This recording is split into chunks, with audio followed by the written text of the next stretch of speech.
Hello friends, एक बार पुनः आप लोगों का स्वागत है हमारे यूट्यूब चैनल स्टडी 26 पे। और आज के वीडियो में हम लोग देखेंगे जो VSC 2 यानी कि आपको पता है सेकेंड सेमेस्टर के जो भी बच्चे हैं उनको VSC में भी एक पेपर रखना है। भले ही किसी यूनिवर्सिटी में अभी तक क्लियर नहीं हुआ हो, लेकिन कुछ कुछ यूनिवर्सिटी ने तो अपना क्लियर कर दिया है कि आपका हर एक जो आपका VSC, SSC और AEC है वो आपका बदलने वाला है। और उन्होंने अपना फॉर्म भी फिलअप करा दिया है उस हिसाब से ही। तो ठीक वैसे ही VSC 2 जिन्होंने भी लिया होगा और जिन बच्चों ने constitutional values and fundamental duties को चुना है ना, उसके सिलेबस को आज देख लेंगे। आखिर उनमें कौन कौन चीज़ें पढ़नी है और क्या वे होगा, यानी कि पढ़ने का तरीका क्या होगा, उस पर हम लोग चर्चा करेंगे। ये टॉपिक वाकई बहुत ही अच्छी टॉपिक है, क्योंकि आज आप अगर भारत के नागरिक हैं तो आपको ये चीज़ जानना भी चाहिए कि आखिर हमारे संविधान में कौन कौन सी चीज़ें दी गई है, उनको जानना है। और वो चीज़ें नहीं जानना है बल्कि उसके कंसेप्ट को जानना है। ऐसा नहीं है कि आपको संविधान पूरा पढ़ना शुरू कर देना है, नहीं, आपके कंसेप्ट को बस उसको जान लेना है, बस उतना ही चीज़ें हैं इसमें। और उसके बाद फंडामेंटल ड्यूटीज़ जो हमारा मौलिक कर्तव्य है उसको हम लोगों को देखना है। हमने पॉलिटिकल साइंस का कुछ दिन पहले ही क्लास लिया है, उसमें फंडामेंटल ड्यूटीज़ को पढ़ाया हुआ है। अगर आप नए हैं ना तो एक बार वहाँ पे जाके फंडामेंटल ड्यूटीज़ देख लीजिए। अगर आप नहीं देख सकते तो कोई बात नहीं, आप कमेंट कीजिएगा, उस टॉपिक को हम वहीं पे डाल देंगे, कमेंट बॉक्स में पिन कर देंगे और आप वहाँ से देख लीजिएगा, ठीक है। तो ये टॉपिक उसी से रिलेटेड है, इसलिए हम बोल दिए। बाकी नहीं पढ़ना है तो छोड़ दीजिए, उसको हम फिर से पढ़ा देंगे, कहीं कोई आपत्ति नहीं है, आपके लिए हम करने के लिए तैयार हैं। बस आपको ठीक वैसे ही अपनी तैयारी को एक बार फिर से जान देने के लिए फिर से आप उठ जाइए अब और अपनी तैयारी में लग जाइए, ठीक है। अब चलिए देखते हैं कि आखिर इसका एग्ज़ाम कैसे होगा। इसके एग्ज़ाम को समझिए, उसके पैटर्न को, ठीक है। आपका जो एग्ज़ाम का पैटर्न इस पेपर का रहेगा VSC का, उसमें 30 मार्क्स जो है आपके इंटरनल एग्ज़ाम होंगे, जो कि आपके कॉलेज के द्वारा दिया जाएगा, जो कि आपने फर्स्ट सेमेस्टर में देखा होगा कि आपका कैसे हुआ है। और फिर उसी तरह सेकेंड सेमेस्टर में भी वही नियम है कि 70 नंबर का एग्ज़ाम आपका होना है, जो कि यूनिवर्सिटी कंडक्ट कराएगी, कहीं भी आपका सेंटर दे देगी यूनिवर्सिटी के अंदर, और वहाँ पर आपको जाके एग्ज़ाम देना होगा, ठीक है। उसमें 10 क्वेश्चन ऑब्जेक्टिव, 5 क्वेश्चन आपका 5 नंबर का 4 क्वेश्चन होगा और 10 नंबर का 3 क्वेश्चन लॉन्ग होगा और 4 शॉर्ट। तो इतनी की तैयारी आपको करनी है इस टॉपिक के साथ, तभी आप जस्टिस कर पाइएगा और अच्छा नंबर ले आ पाइएगा, ठीक है। तो अब देखते हैं इसके सिलेबस को। आखिर सिलेबस क्या है? 3 घंटे का ही समय है और इसके अंतर्गत आपको बना लेना है। पूरा एग्जाम में आपका यही टाइमिंग रहेगा, 3 घंटा, और 3 घंटे में ही आपको सारे उत्तर लिख देने हैं, ठीक है। तो ये सब तो आप पहले भी जानते थे, बट इसको बताने का इसलिए भी ज़रूरी हो जाता है ना कि कुछ बच्चे कमेंट करके यही चीज़ पूछ लेते हैं। तो कमेंट में जवाब देने से बढ़िया है कि हम वीडियो के पहले ही बता दें आपको। अब चलिए आ जाते हैं कि इसके टॉपिक में। ये मुख्यतः 3 यूनिट में बटा हुआ है आपके सिलेबस, इसमें 3 ही यूनिट आपको पढ़ना है, ठीक है। और 3 यूनिट में जो है ना, आप देखिएगा एक तरह से कोर है। पूरे भारत का संविधान आप जो देखते हैं ना, उसका कोर वर्ड डाल दिया है, यानी कोर का मतलब होता है ना बच्चों, मुख्य मुख्य चीज़ों को डाल दिया है इसमें, ठीक है।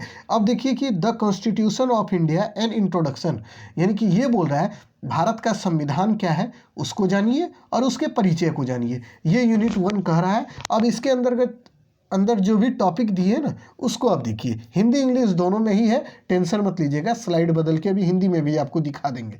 पहले इंग्लिश में देख लीजिए, फिर हिंदी में भी दिखा देते हैं, ठीक है। पहले तो आपको पढ़ना फेडरल रिपब्लिक, उसका रूल ऑफ लॉ, उसका सेपरेशन ऑफ पावर। तो इसका हिंदी में आप देखने वाले जो बच्चे हैं उसको हिंदी में भी आप समझ जाइए। यूनिट 1 में है संघीय गणराज्य क्या होता है, कानून का नियम क्या है, शक्ति का विभाजन कैसे है, नहीं है भारत में, आप जानते हैं हमारे यहाँ भी शक्ति का विभाजन है। और आपको पता है कि जो सेपरेशन ऑफ जो लॉ है ये क्या है, नहीं है, तो इसको हम लोग पावर, माफ़ कीजिएगा, सेपरेशन ऑफ पावर, इसको देखेंगे। फिर कानून का नियम यानी कि लॉज ऑफ, जो भी आपको हमने पहले भी बताया अभी तुरंत, उसको आपको देखना है, ठीक है। जैसे रूल ऑफ लॉ, उसके फेडरल रिपब्लिक, ये तमाम चीज़ें आपको देखनी है। उसके बाद आपको देखना है सोवर्निटी, सोशलिज्म और डेमोक्रेसी, ये 3 चीज़ों को देखना है। इन टॉपिक को समझना है कि डेमोक्रेसी होता क्या है, सोशलिज्म होता क्या है, संप्रभुता होता क्या है, ये तीनों चीज़ों को आपको समझनी है बारी बारी से। उसके बाद तीसरा टॉपिक इसमें आता है धर्मनिरपेक्षता और सर्वधर्म समभाव। आपको पता है कि हमारा जो संविधान है वो धर्मनिरपेक्ष है, यानी कि किसी भी धर्म को ये प्रायोरिटी नहीं देती है, ये बोलता है सभी धर्म के लोग जो हमारे मतलब देश में रह रहे हैं उनको समान अधिकार प्राप्त प्राप्त है। कोई भी व्यक्ति चाहे तो अपने धर्म का प्रचार प्रसार कर सकता है, अपने धर्म की बढ़ोतरी कर सकता है, किसी भी धर्म को अपना सकता है, वो उसके ऊपर निर्भर करता है।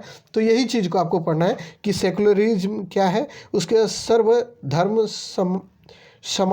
समभाव, यही है सर्वधर्म समभाव, इसको देखना है इसी टॉपिक के अंदर। यानी कि टॉपिक फर्स्ट जो है, यूनिट फर्स्ट का जो टॉपिक है, इसमें मुख्यतः आप जो देख पाइएगा, जो समझ पाइएगा कि आपको जो पढ़ने हैं वो है संघीय गणराज्य क्या है, यानी कानून का नियम क्या होता है, किसके अंतर्गत जो नियमें जो है और जो कानून उसका पालन करना हम लोग को पड़ता है, तो वो आखिर कैसे, तो उन चीज़ों को हम लोग समझेंगे। शक्ति का विभाजन किस तरह से है, संप्रभुता क्या है, समाजवाद क्या है, लोकतंत्र क्या है। लोकतंत्र आप जानते हैं हमारा देश जो है लोकतांत्रिक देश है, और लोकतंत्र की एक विशेषता होती है जहाँ पे जनता के द्वारा अपने प्रतिनिधि को चुना जाता है और वही प्रतिनिधि क्या करते हैं, वो शासन चलाते हैं या शासन करने का कार्य करते हैं।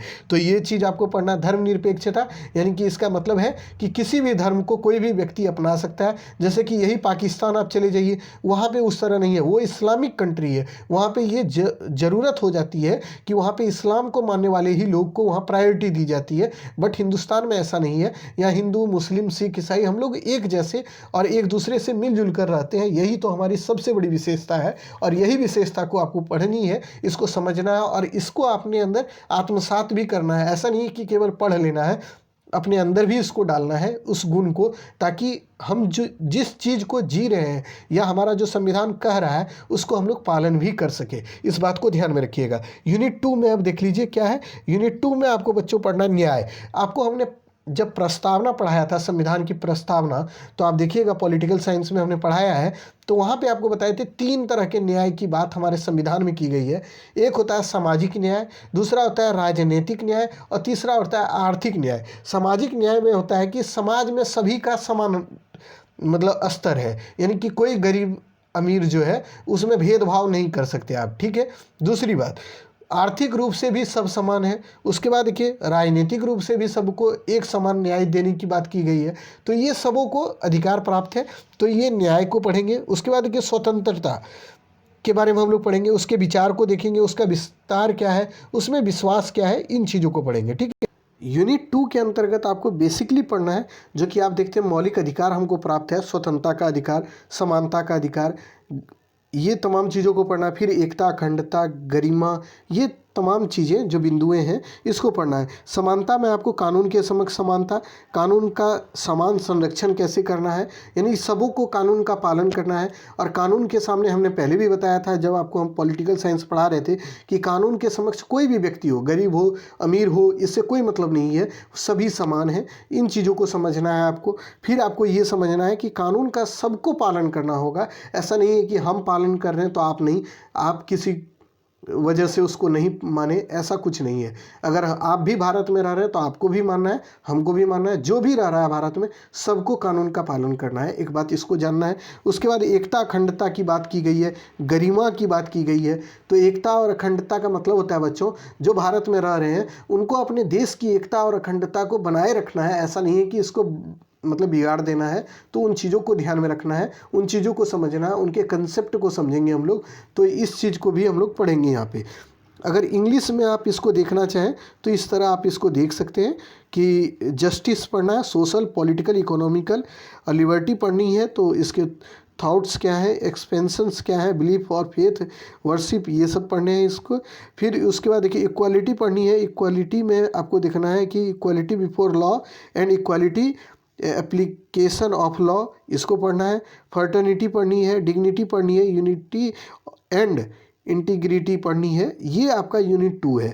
अब देखिए यूनिट 3 क्या है, इसको भी अब देख लेते हैं लगे हाथ कि यूनिट 3 में क्या पढ़नी है। तो इसमें फंडामेंटल ड्यूटीज जो है ना मेन है, यही चीज़ आपको पढ़नी है यहाँ पे।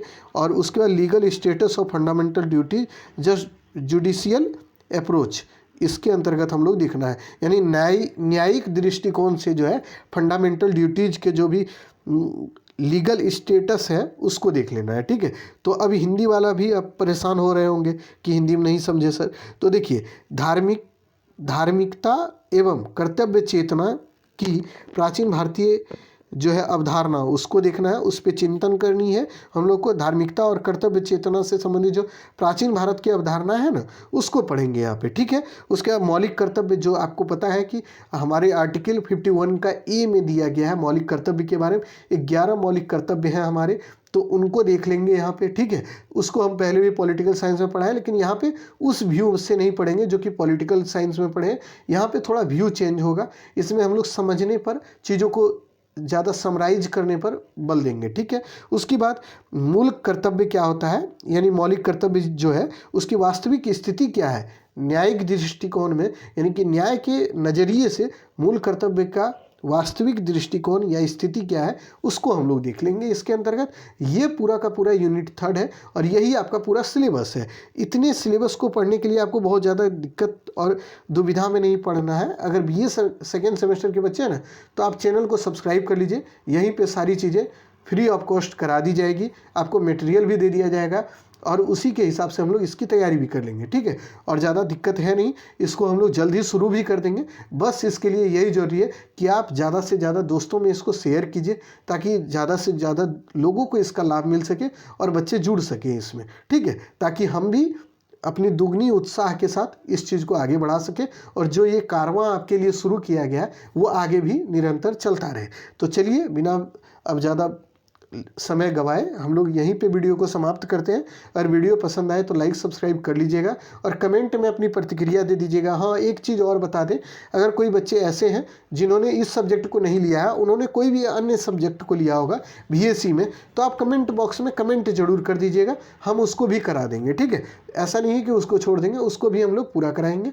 तो आप कमेंट जरूर कीजिएगा कि आपका कौन सा सब्जेक्ट है BSc में, हम उसको भी करा देंगे, ठीक। धन्यवाद।